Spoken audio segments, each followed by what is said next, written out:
കാറ്റത്തെ കിളിക്കൂട് സീരിയലിന്റെ latest episode review ആണ് പറയുന്നത്. അങ്ങനെ സുനന്ദ അവിടെ നിന്നങ്ങ് പറഞ്ഞു വിട്ടപ്പോൾ എല്ലാവർക്കും സുഭാഷിനോട് ഭയങ്കര അങ്ങ് സങ്കടവും ദേഷ്യമൊക്കെ തോന്നുകയാണ്. കാരണം ഒരിക്കലും അങ്ങനെയൊന്നും ചെയ്യേണ്ടതില്ലായിരുന്നു. സുനന്ദ അത്ര അധികം റിസ്ക് എടുത്തുകൊണ്ടല്ലേ അങ്ങോട്ടേക്ക് വന്നിരിക്കുന്നത്. എന്നിട്ട് പോലും സുഭാഷേട്ടൻ അവൾ അവിടെ നിന്നും പറഞ്ഞു വിട്ടു. സുഭാഷേട്ടനോടുള്ള അമർഷം എല്ലാവരുടെയും മനസ്സിലുണ്ട്. അങ്ങനെ അന്ന് രാത്രി അങ്ങ് കടന്നു പോവാണ്. ആ സമയം സുനന്ദയുടെ വീട്ടിൽ ലളിതയും തനയനൊക്കെ വളരെയധികം നന്നായിട്ട് ഉപദേശിക്കുന്നുണ്ട്. നിന്റെ ജീവിതം ഇതാണ് മോളെ, നിനക്ക് ദൈവമായിട്ട് കൊണ്ടുവന്ന വരനാണ് അശ്വിൻ, അവനുമായിട്ടുള്ള വിവാഹം നടക്കണം. വെറുതെ നീ എന്തിനാ ഓരോ പ്രശ്നങ്ങൾ ഇങ്ങനെ ഉണ്ടാക്കുന്നത്? ഇപ്പൊ തന്നെ കണ്ടില്ലേ, അവന് നിന്നെ വേണ്ടാന്ന് പറഞ്ഞിരിക്കുന്നു. ഇനി നീ ആർക്ക് വേണ്ടിയിട്ടാണ് ഇങ്ങനെ കാത്തിരിക്കുന്നത്? അച്ഛനും അമ്മയും പറയുന്നതൊക്കെ അനുസരിക്കുക എന്നൊക്കെ പറഞ്ഞുകൊണ്ട് തന്നെ സുനന്ദയുടെ മനസ്സിങ്ങനെ മാറ്റിക്കൊണ്ടിരിക്കുകയാണ് അവര്.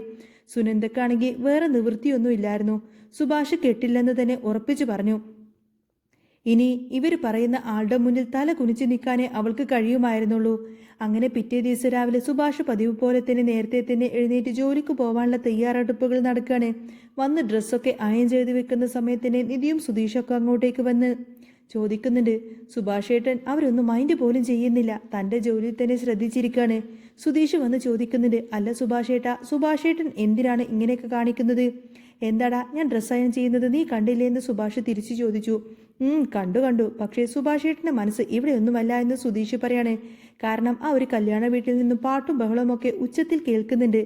സുഭാഷ് ചോദിച്ചു, എന്താടാ കാര്യം? എന്താണെന്ന് വെച്ചാ പറ.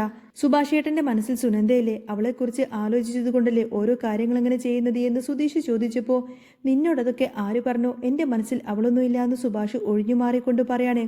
സുഭാഷേട്ടൻ കള്ളം പറയണ്ട, എത്ര മറിച്ചാലും ആ മുഖത്ത് നോക്കിയാൽ അറിയാം. ഞങ്ങൾ സുഭാഷേട്ടനെ ഇന്നോ ഇന്നലെയോ കാണാൻ തുടങ്ങിയതൊന്നുമില്ലല്ലോ എന്ന് സുധീഷ് പറയും. ഹരീഷ് പറയുന്നത്, സുഭാഷേട്ട ഇപ്പോഴും സമയം വൈകിയിട്ടില്ല, മുഹൂർത്തം 9:30ക്കും 10നും ഇടക്കാണ്. ആ സമയത്ത് വേണമെങ്കിൽ നമുക്ക് പോയിട്ട് അവളെ പിടിച്ചിറക്കി കൊണ്ടുവരാം. സുഭാഷേട്ടനുമായിട്ടുള്ള വിവാഹം നടത്താം. ഇനിയും സമയമുണ്ട് മുഹൂർത്തത്തിന്. അത് കേട്ടപ്പോൾ സുഭാഷ് അങ്ങ് ക്ഷുഭിതനായി. നീയൊക്കെ എന്താടാ ഈ പറയുന്നത്? നിനക്കൊന്നും വേറെ പണിയില്ലേ എന്ന് അവൻ ചോദിക്കും. നികേഷ് പറയുന്നുണ്ട്, സുഭാഷേട്ടൻ്റെ വിഷമം കണ്ടിട്ട് എനിക്ക് സഹിക്കാൻ വയ്യാത്തത് കൊണ്ടാണ് ഞങ്ങൾ ഇങ്ങനെയൊക്കെ പറയുന്നത്. ഒന്ന് സമ്മതിക്കൂ സുഭാഷേട്ടാ.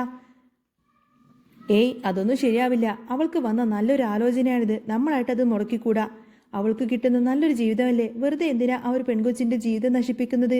ആ വീട്ടുകാരുടെ കണ്ണീര് കാണുന്നത് അതൊന്നും ശരിയല്ല എന്ന് സുഭാഷ് പറയും. അന്നേരം ഭാസ്കരൻ അങ്ങോട്ടേക്ക് വന്നിട്ട് പറയുന്നുണ്ട്, ഭാസ്കരൻ നല്ല കലിപ്പിലായിരുന്നു. അവരുടെയൊക്കെ വിചാരം അവർ ആരാണെന്നാണ്, വലിയ ദുബായിക്കാരനാണെന്നല്ലേ. ആ ദുബായിക്കാരൻ നാണം കെട്ടവനും ഇന്നലെ സുനന്ദയുടെ കഴുത്തിൽ താലി കെട്ടുമായിരുന്നു എങ്കിൽ അവർ രണ്ടുപേരും ഇന്ന് കാല് പിടിക്കില്ലായിരുന്നോ? അദ്ദേഹം ചോദിച്ചു. ചായക്കടയിൽ വന്നപ്പോൾ അവൻ എല്ലാവരോടും കല്യാണത്തിന് പോകാൻ ഒരുങ്ങി നിൽക്കുകയാണ്. ഈ പരിസരത്ത് നമ്മളെ ഒഴിച്ച് ബാക്കി എല്ലാവരെയും അവർ കല്യാണം വിളിച്ചിട്ടുണ്ട്. അത് കേട്ടപ്പോൾ നികേഷ് ചോദിക്കുന്നുണ്ട്, അച്ഛനും പോകാമായിരുന്നോ എന്ന്. എടാ നീ തറുതല ചോദിക്കാണോ എന്നൊക്കെ ചോദിച്ചുകൊണ്ട് തന്നെ ഭാസ്കരൻ അവൻ്റെ അടുത്തേക്ക് ചെന്നു. സുധീഷ് പറയുന്നത്, നികേഷിനെ കുറ്റം പറഞ്ഞിട്ടൊന്നും കാര്യമില്ല. അച്ഛൻ എന്താ ഈ വിചാരിക്കുന്നത്? ഇനി കല്യാണം നടക്കോ നടക്കാതിരിക്കോ എന്ത് വേണമെങ്കിലും ചെയ്യട്ടെ എന്ന് സുധീഷ് പറയും. ഭാസ്കരൻ പറയുന്നുണ്ട്, ഇവരെ പറഞ്ഞാൽ മതി. ആ പെണ്ണ് ആ വീട്ടുകാരെയൊക്കെ ഉപേക്ഷിച്ച് ഇങ്ങോട്ടേക്ക് വന്നു നിന്നതല്ലേ, എന്നിട്ട് ഇവൻ സമ്മതിച്ചോ? അവരുടെ മുന്നിലെങ്കിലും ഞെളിഞ്ഞു നടക്കായിരുന്നു എന്ന് അദ്ദേഹം പറഞ്ഞു. സുഭാഷ് പറഞ്ഞിട്ട്, അതിൻ്റെ ഒന്നും ആവശ്യമില്ല അച്ഛാ, അങ്ങനെയൊന്നും നമ്മൾ ഒരിക്കലും ചെയ്യാൻ പാടില്ല. നമുക്ക് മാത്രമേ ഇങ്ങനെ മറ്റുള്ളവരോട് സ്നേഹവും ദയൊക്കെ ഉള്ളൂ.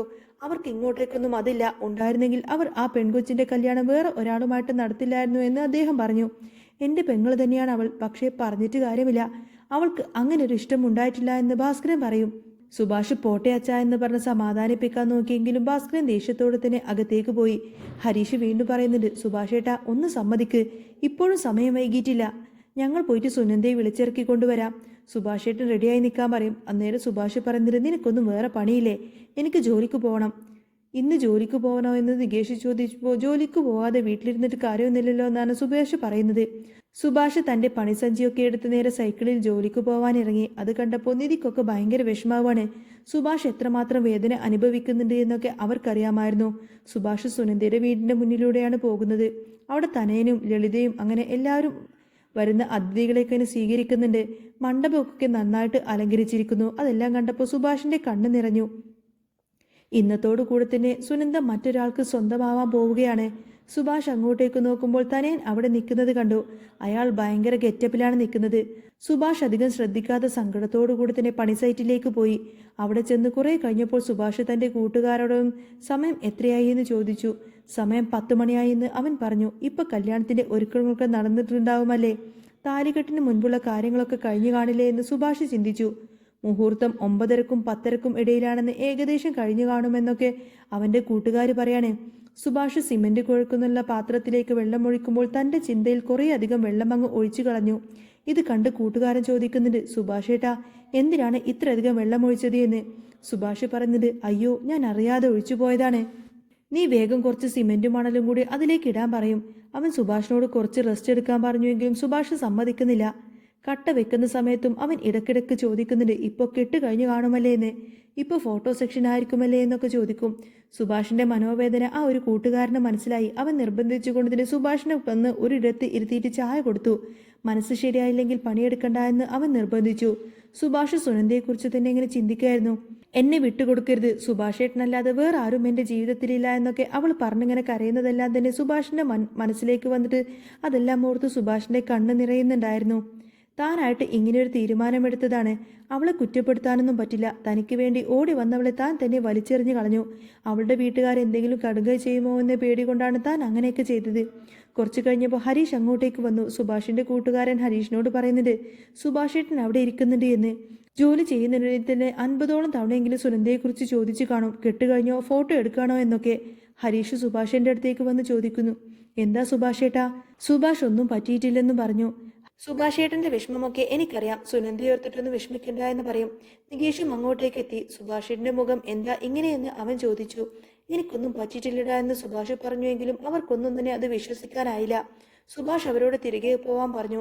നികേഷിനോട് പോയി പഠിക്കാനും പറഞ്ഞു. ഭക്ഷണം ഉണ്ടാക്കി വെച്ചിട്ടുണ്ട് എന്നും ഉച്ചക്ക് പോയി കഴിക്കണമെന്നും അവൻ പറയുന്നുണ്ട്.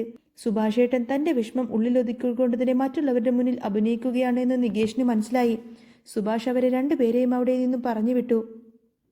സങ്കടം സഹിക്കാനാവാതെ സുഭാഷ് നേരെ തന്റെ വീട്ടിലേക്ക് തിരിച്ചു.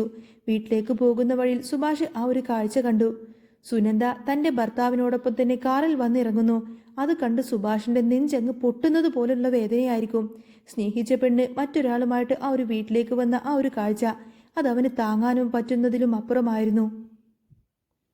സുനന്ദയും ഭർത്താവും കാറിൽ നിന്നിറങ്ങുന്ന ആ ഒരു കാഴ്ച കണ്ടു നിൽക്കാനുള്ള ശേഷി സുഭാഷേട്ടനില്ലായിരുന്നു. അവൻ തന്റെ സൈക്കിൾ വേഗത്തിൽ തന്നെ ചവിട്ടി അവിടെ നിന്നു പോയി. പക്ഷേ ഹൃദയത്തിൽ സുനന്ദയുടെ ആ ഒരു വധുവേഷത്തിലുള്ള മുഖം ഒരു കനലായി തന്നെ അവശേഷിച്ചു. സുനന്ദയും അശ്വനും വീട്ടിലേക്ക് കയറുന്നത് നോക്കി നിന്ന് തനേന്റെയും ലളിതയുടെയും മുഖത്ത് വലിയൊരു യുദ്ധം ജയിച്ച ഭാവമായിരുന്നു. പക്ഷേ സുനന്ദയുടെ കണ്ണുകൾ ആൾക്കൂട്ടത്തിനുള്ളിൽ ഒരാളെ തിരയുന്നുണ്ടായിരുന്നു. താൻ ഏറ്റവും കൂടുതൽ വെറുക്കാനും സ്നേഹിക്കാനും ആഗ്രഹിച്ച ആ ഒരു സുഭാഷേട്ടനെ. രാത്രിയായപ്പോൾ സുഭാഷേട്ടന്റെ വീട്ടിൽ ആരും ഒന്നും കഴിച്ചില്ല. നിധിയും സുധീഷും സുഭാഷിന്റെ മുറിയിൽ വാതിൽക്കൽ വന്നു നിന്ന് തന്നെ പലവട്ടം വിളിച്ചെങ്കിലും അവൻ വാതിൽ തുറക്കുന്നില്ല. ഇരട്ടത്ത് ജനലിൽ കമ്പികൾ പിടിച്ചുകൊണ്ട് പുറത്തേക്ക് നോക്കി നിൽക്കുന്ന സുഭാഷേട്ടന്റെ മനസ്സിൽ സുനന്ദയുടെ അവസാനത്തെ വാക്കുകൾ മുഴങ്ങിക്കൊണ്ടിരുന്നു. താനായിട്ടാണ് അവളെ തള്ളി പറഞ്ഞത്. എന്നിട്ടും ആ ഒരു കുറ്റബോധം അവനെ ശ്വാസം മുട്ടിച്ചു. എന്നാൽ അപ്പുറത്ത് സുനന്ദയുടെ വീട്ടിൽ കഥ മറ്റൊരു രീതിയിലായിരുന്നു. അശ്വിൻ എന്ന വ്യക്തി സുനന്ദ കരുതിയതുപോലെയുള്ള ഒരാളായിരുന്നില്ല.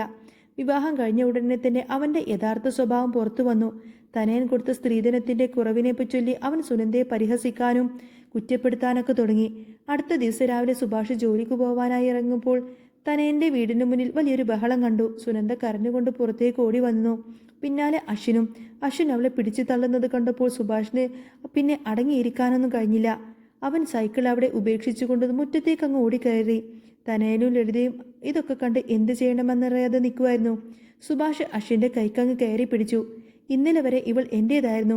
ഞാൻ വേണ്ടാന്ന് വെച്ചത് ഇവൾക്ക് നല്ലൊരു ജീവിതം കിട്ടാൻ വേണ്ടിയിട്ടാണ്, അല്ലാതെ നിന്നെ പോലൊരുത്തന്നെ തല്ലാൻ വേണ്ടിയിട്ടില്ല എന്ന് സുഭാഷ് അങ്ങ് ഗർജിക്കുമ്പോൾ അശ്വിൻ ആകെ പതറിപ്പോയി. ആ നിമിഷം തന്നെ സുനന്ദ ആ ഒരു സത്യം തിരിച്ചറിയാണ്. തന്നെ സ്നേഹിക്കാൻ സുഭാഷ് ഏട്ടനെ പോലെ ഒരാൾക്ക് മാത്രമേ കഴിയൂ എന്ന്. തനയൻ തന്റെ തെറ്റ് മനസ്സിലാക്കി തല കുനിച്ചു നിൽക്കുമ്പോൾ സുനന്ദ പതിയെ സുഭാഷ് ഏട്ടന്റെ അരികിലേക്ക് ഇങ്ങനെ നടന്നു നീങ്ങുന്നതും കാണിച്ചുകൊണ്ടാണ് എപ്പിസോഡ് പൂർണ്ണമാവുന്നത്. ഇനി വരാൻ പോകുന്ന നല്ല സൂപ്പർ അടിപൊളി ട്വിസ്റ്റ് നിറഞ്ഞ കഥകളൊക്കെ തന്നെയാണ്. അപ്പോൾ നിങ്ങൾക്ക് ഈ ഒരു ചാനൽ ഇഷ്ടമാവുകയാണെങ്കിൽ സബ്സ്ക്രൈബ് ചെയ്യാനും സപ്പോർട്ട് ചെയ്യാനും മറക്കല്ലേ. നെക്സ്റ്റ് വീഡിയോ ഉടനെ വരാം. ബൈ.